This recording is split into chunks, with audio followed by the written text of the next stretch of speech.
Welcome to 7 news Telugu. ఈ రోజు కార్మిక నగరం 26వ వార్డు సచివాలయం నందు ఆంధ్రప్రదేశ్ రాష్ట్ర ప్రభుత్వం ప్రతిష్టాత్మకంగా భావించినటువంటి స్వర్ణాంధ్ర A2047 కార్యక్రమం క్రింద ప్రభుత్వం ఆదేశాల మేరకు గుడివాడ శాసనసభ్యుడు వెనిగండ్ల రాము మరియు మాజీ urban bank chairman Pinnamaneni Babji పిలుపు మేరకు విజన్ ప్లాన్ మరియు వార్డులో చేయవలసినటువంటి అభివృద్ది కార్యక్రమాల వివరాలు రాసుకుని తీర్మానించడం జరిగింది. ఈ కార్యక్రమంలో తెలుగుదేశం పార్టీ 26వ వార్డు ఇన్ఛార్జ్ పైడిముక్కల వంశీ, నాయకులు షేక్ అమీర్ బాషా, నీరుడు సురేష్, షేక్ మీరావలి, ఆలమూరు సాయిరాం, షేక్ బాదుషా, జనసేన పార్టీ నాయకులు షేక్ హుస్సేన్, నాగూర్ బాషా, సయ్యద్ బాషా, తెలుగుదేశం మహిళలు షేక్ కాసింబి, గుత్తి కుమారి, దుర్గా, కార్యకర్తలు, వార్డు ప్రజలు మరియు సచివాలయ సిబ్బంది అందరూ పాల్గొన్నారు. కార్యక్రమం పెట్టడానికి ముఖ్య ఉద్దేశం ఏంటంటే 100 రోజుల పరిపాలన. ఇది మంచి ప్రభుత్వం. ఈ ప్రభుత్వం చేపట్టిన తర్వాత ఏమేం కార్యక్రమాలు చేసింది, ఏమేం కార్యక్రమాలు చేస్తానని చెప్పిందో అధికారం రాకముందు, అధికారం వచ్చిన 100 రోజుల్లో ఏం చేశాం. పెన్షన్ 3000 నుంచి 4000 చేస్తామన్నారు. 4000 రూపాయలు కూడా చెప్పిన విధంగా ఒకరోజు ముందు వాలంటరీ వ్యవస్థ లేదు. ఎలా ఈ పెన్షన్లో చేరవేస్తారని ప్రజలందరికీ కంగారు పడిన పరిస్థితి. ఆ పరిస్థితుల్లో సచివాలయం సిబ్బంది, ఇక్కడ మధు గారు అడ్మిన్ గారు, ఇక్కడ ఉన్నటువంటి మిగతా సిబ్బంది సెక్రటరీస్ అందరూ కూడా ఒకరోజు ముందు ఇవ్వమంటే తెల్లవారుజామున 5ంటికి ఇవ్వమంటే 4 గంటలకే వచ్చి ప్రతి ఇంటికి 4 గంటల కాడి నుంచి తిరిగి నేను పొద్దున్నే 7-7:30 లేచి సార్ ఏమైందనంటే సార్ 85 to 90% అయిపోయినాయి. ఆ 10% కూడా ఊళ్ళో లేనటువంటి వాళ్ళు, ఆ 10% కూడా మేము ఈ పూటలో ఫినిష్ చేస్తాం అని చెప్పేసి సిబ్బంది చెప్పినటువంటి విషయం. నేను ఈ విషయంలో సార్ మీ సిబ్బందిని అందరినీ మీ కృతజ్ఞతలు తెలియజేస్తున్నా. అదేవిధంగా ఇక్కడ సమస్యలు ఇప్పుడు గ్యాస్ సిలిండర్ అన్నారు. గ్యాస్ సిలిండర్ దీపావళి నుంచి ఇవ్వడం చెప్పారు. ఆ దీపావళి నుంచి ఇస్తారు. Free bus.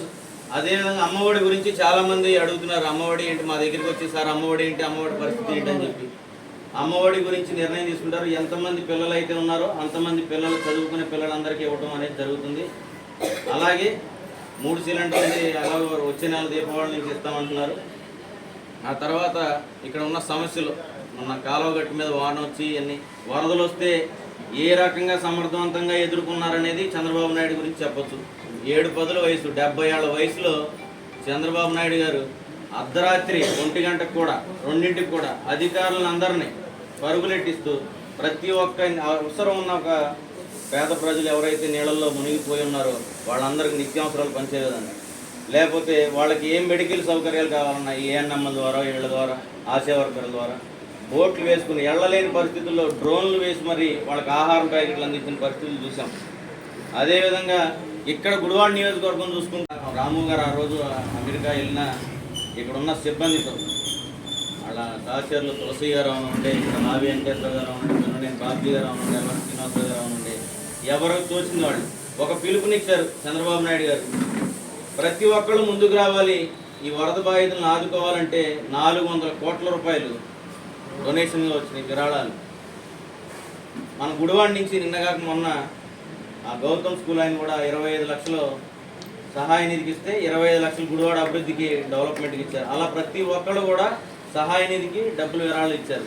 నందివాడ మండలం చూసాం. ఇక్కడ గుడివాడ, మనం కార్మినగరం చూసుకుంటే మన సచివాలయం పరిధిలో చెంచిపేట మొత్తం మునిగిపోయింది. సాయినగర్ ఇవన్నీ మునిగిపోతే అక్కడ కూడా ఈ సహాయ సహకారాలు అందించారు.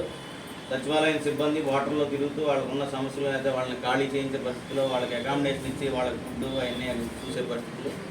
సార్ ఇక్కడ కార్మినగర్లో ఇక్కడ ఉన్న సమస్య ఈ కాలువగట్టు వెనకమాల ఉన్న ఏదైతే ఎండోమెంట్ ల్యాండ్ ఉందో ఆ ఎండోమెంట్ ల్యాండ్ సాగులో లేదు. సాగులో లేకపోవడం వల్ల వాటర్ మురుగుడంతా చేరిపోయి చుట్టుపక్కల వాళ్ళందరికీ ఇబ్బంది అయ్యే పరిస్థితి.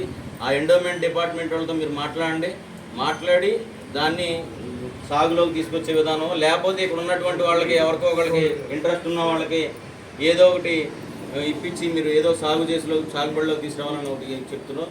ఇంకో సమస్య ఏంటంటే మెయిన్ సమస్య కార్మినగరం ఎప్పటి నుంచో ఈ వంతెన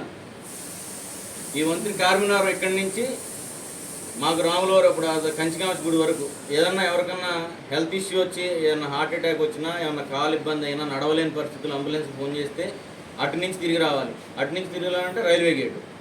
ఆ గేటు పడి ఇక్కడికి వచ్చే లోపల ప్రాణాలు పోయిన పరిస్థితులు ఎన్నో ఉన్నాయి.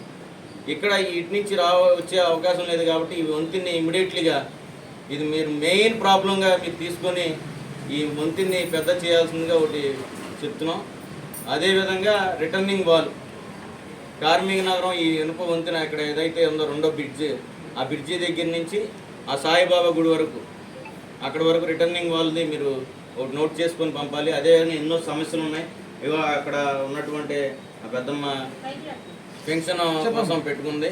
నిజంగా అర్హులై ఉండి ఇప్పుడు ఆమెకి 60 ఏళ్ళు దాటిపోయినాయి. వృద్ధాప్య పెన్షన్ వస్తుంది. వృద్ధాప్య పెన్షన్ వస్తుంది. దాంతోపాటు విడో వితంతు పెన్షన్ కూడా. వాళ్ళ హస్బెండ్ చనిపోయాడు, వాళ్ళకి 4-5 పిల్లలు ఉన్నా సరే ఎవరో చూడని పరిస్థితి అయ్యా, నా మందులు కూడా జరుగుబాట్లేదు అని అంటుంది. వాళ్ళు నిజంగా ఇళ్ళు వచ్చి ఎవరైతే ఇళ్ళు వచ్చి ఆ గవర్నమెంట్లో దుర్మార్గపు పాలన వైసీపీ ప్రభుత్వంలో దుర్మార్గంగా ఎవరికైతే వీళ్ళు తెలుగుదేశం వాళ్ళు వీళ్ళు ఎంత దుర్మార్గంగా పాలించారో వాళ్ళందరూ ఇల్లు కట్టిన 25,000 కట్టిన వాళ్ళు ఉన్నారు, 12,500 కట్టిన వాళ్ళు ఉన్నారు.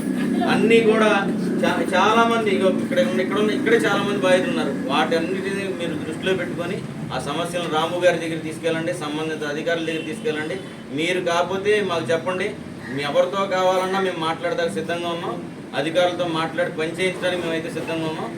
మీరు ఏమేమి పాయింట్స్ ఉన్నాయో మీరు ఇప్పుడు మినిట్ టు మినిట్ ప్రోగ్రామ్ అన్నారో లేకపోతే ఇంకోటి రాసుకుంటున్నారో ఏంటో. ఇప్పుడు అసలు ఇవాళ ఇంకోటి ఏంటంటే 2047 చంద్రబాబు నాయుడు గారు ముందు ముఖ్య ఉద్దేశం ఏంటంటే అమ్మా విజన్ 2020 అని 1999లో ప్రారంభించారు. ఆ రోజు అందరూ నవ్వారు. విజన్ 2020 ఏంటి చూస్తున్నాయి. చాలా డెవలప్మెంట్ స్టేట్లో అదొక స్టేట్. ఎంతోమంది వేల మంది పిల్లలు అక్కడ ఉద్యోగం చేస్తున్నారు. అలాగే 2027 అని చెప్పేసి స్వర్ణాంధ్రప్రదేశ్ అని చెప్పి స్టార్ట్ చేశారు. ఇప్పుడు 2047 అని ఇచ్చేశారు. దీనికి ఏంటంటే ఇవ్వాలంటే రాము గారు ఎన్నో ఇండస్ట్రీలు తీసుకొస్తాం అన్నారు. ఇక్కడ గుడివాడలో ఇండస్ట్రియల్ ఏరియాస్ ఏమైనా ఆటో నగరాలు ఏమైనా ఉన్నాయో అలాగే గుడివాడలో ఇక్కడ కార్మిక నగరంలో అందుబాటులో ఉన్నటువంటి ఇది ఒక ఇండస్ట్రియల్ ఏరియా. ఇండస్ట్రీ పెట్టడానికి అనువైన ప్రదేశం కూడా. మీరు రాము గారి దృష్టికి తీసుకెళ్ళి ఇక్కడ ఉన్న వాళ్ళకి ఇండస్ట్రీస్ ఏమైనా వచ్చే రకంగా మీరు ప్రయత్నించండి. మేము ఒక మాట చెప్తాం. ఇక్కడ ఉన్న వాళ్ళందరికీ ఉపాధి కూడా కలుగుతుంది, ఉద్యోగాలు వస్తాయి. దాంతో ఇక్కడ ఉన్న మీకు ట్యాక్సెస్ లేకపోతే ఇంకోటి రకంగా ఉపయోగపడతాయి అని చెప్పి వార్డు డెవలప్ అవుతుంది. ఎలా డెవలప్ చేసుకోవాలనే దానికి కూడా మేము మీకు ఉద్దేశం చెప్తున్నాం. మీరు ఇక్కడ జనసేన పార్టీ వాళ్ళు ఉన్నారు, బీజేపీ వాళ్ళు ఉన్నారు, తెలుగుదేశం పార్టీ మీ కార్యకర్తలు అందరం నాయకులు అందరం ఒక మాట మీద ఏం చేయాలి ఏంటి అనేది మొత్తం నేను నిర్ణయించుకొని మీకు చెప్తాం. మీరు ప్రతిదీ తీసుకెళ్ళి రాము గారి దృష్టిలో పెట్టండి. రెవెన్యూ డిపార్ట్మెంట్ ఏమన్నా అవసరం అయితే ఆర్డీఓ గారితో ఎంఆర్ఓ గారితో మాట్లాడతాం. ఇక్కడ అదేవిధంగా కమిషనర్ గారితో మాట్లాడి ఏమైనా సమస్యలని మీరు వల్ల అవనే సమస్యలు అని ఉంటే మేము పార్టీ పరంగా మేము చేయించుకునే సత్తా సామర్థ్యాలు మాకున్నాయి. గత ప్రభుత్వం లాగా మేము అలసత్వం చూపించాం, మాయ మాటలు చెప్పాం. ఎందుకంటే పెన్షన్ 3,000 ఇస్తానని అధికారంలోకి వచ్చిన తర్వాత 2,000 రూపాయల పెన్షన్ 3,000 చేయకుండా ప్రజలను మభ్యపెట్టే విధంగా 2,000 నుంచి 2,050, 2,250, 2,500, 2,750 ఆ తపాల వారీగా సంవత్సరానికి ఒకసారి పెంచి జనాలను ఇబ్బంది పెట్టిన పరిస్థితులు చూసాం. జనాలందరినీ మోసం చేసినటువంటి ప్రభుత్వం వైఎస్ఆర్సీపీ ప్రభుత్వం. ఇక్కడ చాలామందికి ఇబ్బంది కలుగుతున్నట్టుంది.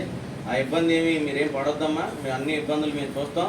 మేము అన్నిటినీ మీ సమస్యలన్నింటినీ మేము సాల్వ్ చేస్తామని చెప్పి తెలియజేసుకుంటూ సెలవు తీసుకుంటాం.